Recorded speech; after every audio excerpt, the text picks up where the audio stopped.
Hello दोस्तों, welcome back to my channel craze for study. दोस्तों, आज हम चैप्टर 11 स्टार्ट कर रहे हैं। इस चैप्टर का नाम है एक एक नियम। तो पहले हम देखेंगे कि एक एक नियम क्या होता है। तो एक एक नियम को हम इस एग्जाम्पल से समझेंगे। चैप्टर 11 में जो एग्जाम्पल दिया गया है स्टार्टिंग में, उसके द्वारा हम समझेंगे कि एक एक नियम क्या होता है। तो हम ये वाला सवाल पढ़ते हैं। दो मित्र रमेश और महेश सामान को खरीदने बाजार गए।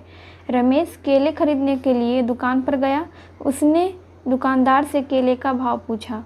दुकानदार ने 8 केले की कीमत 16 रुपये बताया। रमेश 3 केले खरीदना चाहता था। रमेश सोच में पड़ गया कि वह दुकानदार को 3 केले का कितना मूल्य दे। अब यहाँ पे देखिए, रमेश ने महेश से पूछा, दुकानदार को 3 केले का कितना मूल्य दूँ। महेश ने बोला, हमें सबसे पहले 1 केले का मूल्य निकालना होगा।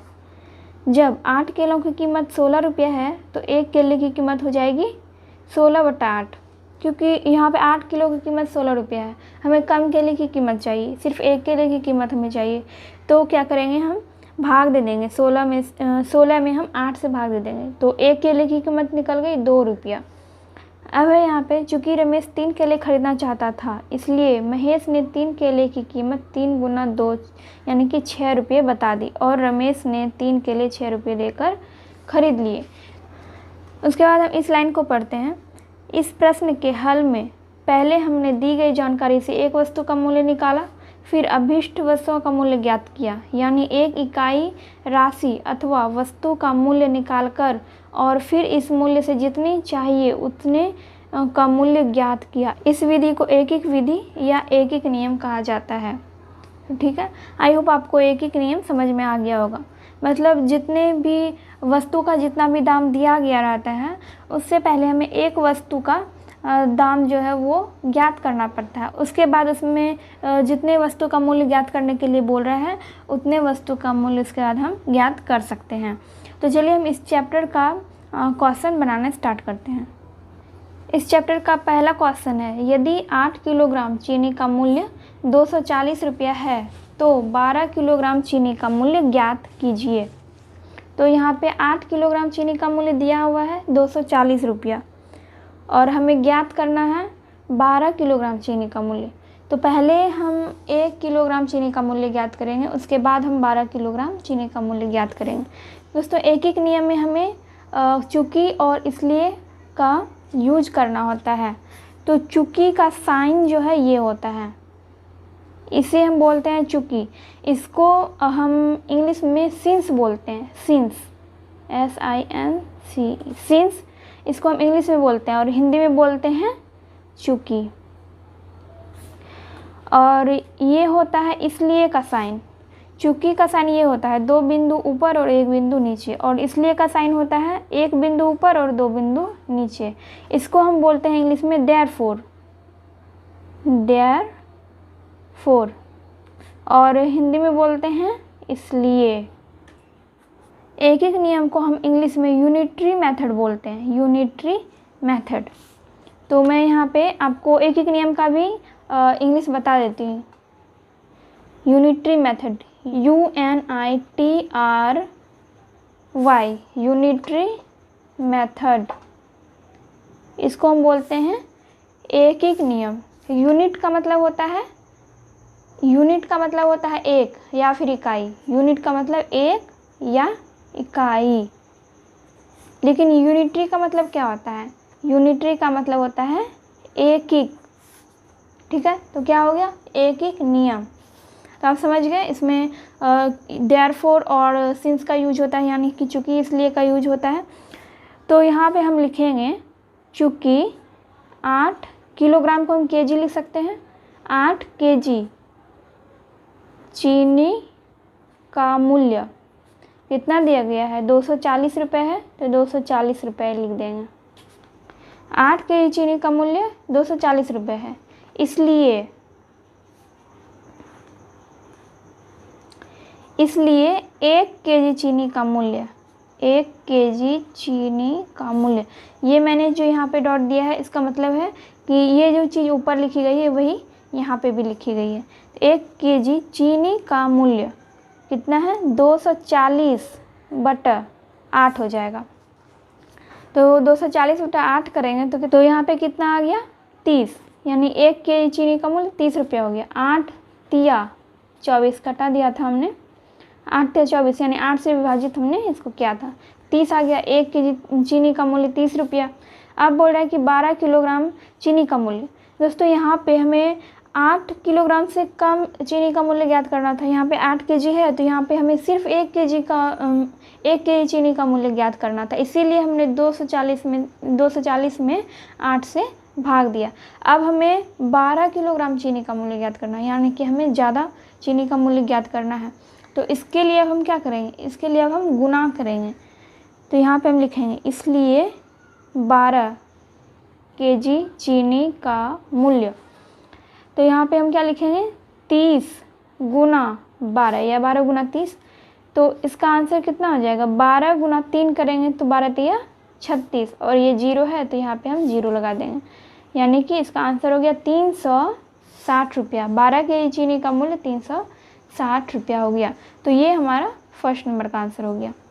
अब सेकंड नंबर का क्वेश्चन है, किसी व्यक्ति ने एक पुस्तक की 3 प्रतियां 75 रुपये में खरीदी, बताइए कि 300 रुपये में वह व्यक्ति पुस्तक की कितनी प्रतियां खरीद सकता है। तो इसको हम कैसे बनाएंगे, यहाँ पे हम लिखेंगे चूँकि 75 रुपये में 3 प्रतियां खरीदी, इसलिए 1 रुपया में पहले हम निकालेंगे कि उसने 1 रुपये में कितनी प्रति खरीदी। तो 1 रुपये में हो जाएगा 3/75, ठीक है, 3/75 हो जाएगा।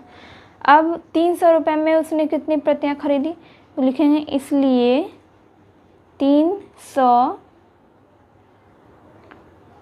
रुपये में, 300 रुपये में तो 3/75 गुना 300, 3/75 गुना 300 कर दिया। अब हम इसको सॉल्व करेंगे।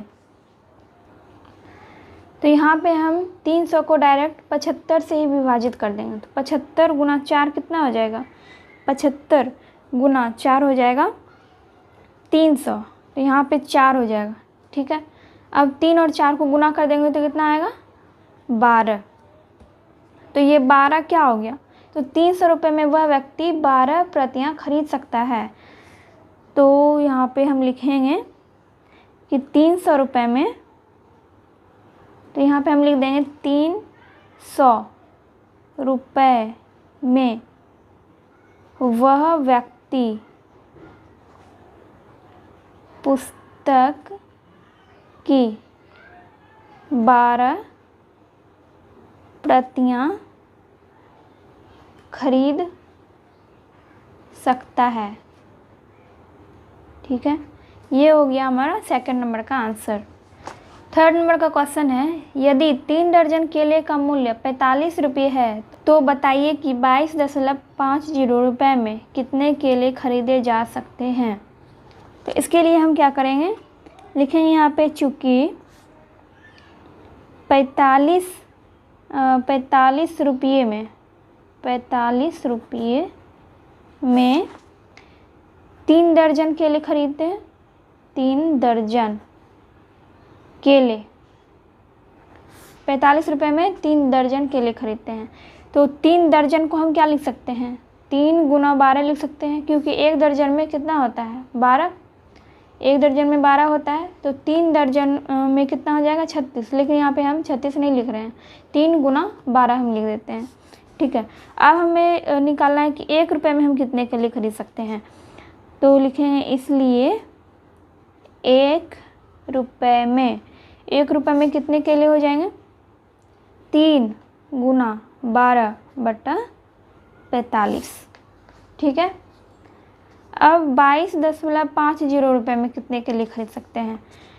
तो लिखेंगे इसलिए 22.50 रुपये में 3 गुना 12/45 गुना हम इसको कर देंगे, ठीक है। अब इसको गुना कर देंगे 22.50, नीचे आ जाएगा 100, नीचे 100 कैसे आएगा, इस दशमलव को हम हटाएंगे तो इसके बदले में यहाँ पे 1 आ गया। इसके बाद दशमलव के बाद 2 अंक है तो 2 जीरो यहाँ पे आ जाएगा, तो 100 आ गया। अब इसको हम डिवाइड करते हैं तो ये 0 0 हम कट कर देते हैं, यहाँ से 1 0 और 1 0, दोनों 0 ख़त्म हो गया। अब क्या बचा 225/10, तो 5 से विभाजित करते हैं, 5 दूना 10 और यहाँ पे आ जाएगा 5 चौके 20 और 5 25, 45 आ गया। और ये 45 और ये 45 कट गया। अब 12 को विभाजित करते हैं 2 से, 2 6 की 12, कितना बच गया 3 बच गया और 6 बच गया। 3 गुना 6 कितना हो जाएगा 18। 18 क्या है 18 केले, 18 केले, यानी कि 22.50 रुपये में 18 केले खरीदे जा सकते हैं। तो यहाँ पे हम लिख देंगे कि 22.50 रुपये में 22.50 रुपये का क्या मतलब है कि 22 रुपये और 50 पैसा, 22 रुपया 50 पैसा में 18 केले खरीदे जा सकते हैं। ये हो गया हमारा 3rd नंबर का आंसर। 4थे नंबर का क्वेश्चन है, यदि एक छात्रावास में प्रति 8 बच्चों के लिए चावल की खपत 4 किलोग्राम है तो 30 बच्चों के लिए चावल की खपत कितनी होगी। यहाँ लिखेंगे चूँकि 8 बच्चों के लिए चावल की खपत, तो चावल की कितनी खपत हो रही है 8 बच्चों के लिए 4 किलोग्राम यानी 4 kg। ठीक है, तो हमें निकालना है कि एक बच्चों के लिए चावल की खपत कितनी हो रही है। लिखेंगे इसलिए एक बच्चों के लिए चावल की खपत तो कितना हो जाएगा 4/8, 4/8 हो जाएगा। एक बच्चों के लिए चावल की खपत 4/8, 4/8 क्या kg। अब है यहाँ पे 30 बच्चों के लिए चावल की कितनी खपत होगी, तो लिखेंगे हम इसलिए 30 बच्चों के लिए चावल की खपत, तो 4/8 गुना 30। यहाँ पे हम इसको 2 से विभाजित करते हैं, 2 चौके 8 और 30 को विभाजित करेंगे तो 15 आ जाएगा। ठीक है, अब 4 और 4 कट गया, यहाँ पे क्या बच गया 15 बच गया। तो 15 क्या है 15 kg, तो 30 बच्चों के लिए चावल की खपत होगी 15 kg। तो यहाँ पे हम लिखेंगे 30, तो यहाँ पे हम लिख देते हैं 30 बच्चों के लिए चावल की खपत 15 kg। ये हमारा 4 नंबर का आंसर हो गया। तो दोस्तों आज के वीडियो में बस इतना ही। हम नेक्स्ट वीडियो में इसका 4 क्वेश्चन और सॉल्व करेंगे।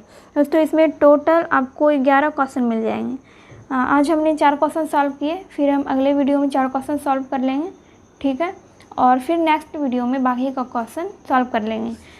तो फ्रेंड्स अगर आपको वीडियो पसंद आया हो तो वीडियो को लाइक कर दीजिएगा एंड चैनल को अभी तक सब्सक्राइब नहीं किया है तो सब्सक्राइब कर दीजिए एंड बेल आइकन को भी प्रेस कर दीजिए ताकि मैं जब भी वीडियो अपलोड करूँ तो उसका नोटिफिकेशन आपको मिल सके। एंड दोस्तों इस चैप्टर से रिलेटेड आपको कहीं पे भी कोई डाउट हो तो आप कमेंट सेक्शन में कमेंट करके पूछ सकते हैं। मैंने अभी तक जितने भी क्वेश्चंस बताए हैं, जितने भी चैप्टर इस बुक से बताए हैं, क्लास 6 के बुक से जितने भी क्वेश्चंस वगैरह बताए हैं मैथ्स के या फिर अदर सब्जेक्ट के, वो सभी आपको प्लेलिस्ट में जाके मिल जाएंगे। आप मेरे चैनल पे जाके प्लेलिस्ट चेक कीजिए या फिर वीडियोस में जाके चेक कीजिए, आपको वहाँ पे सारे वीडियोस मिल जाएंगे। तो चलिए मैं मिलती हूँ आपसे नेक्स्ट वीडियो में।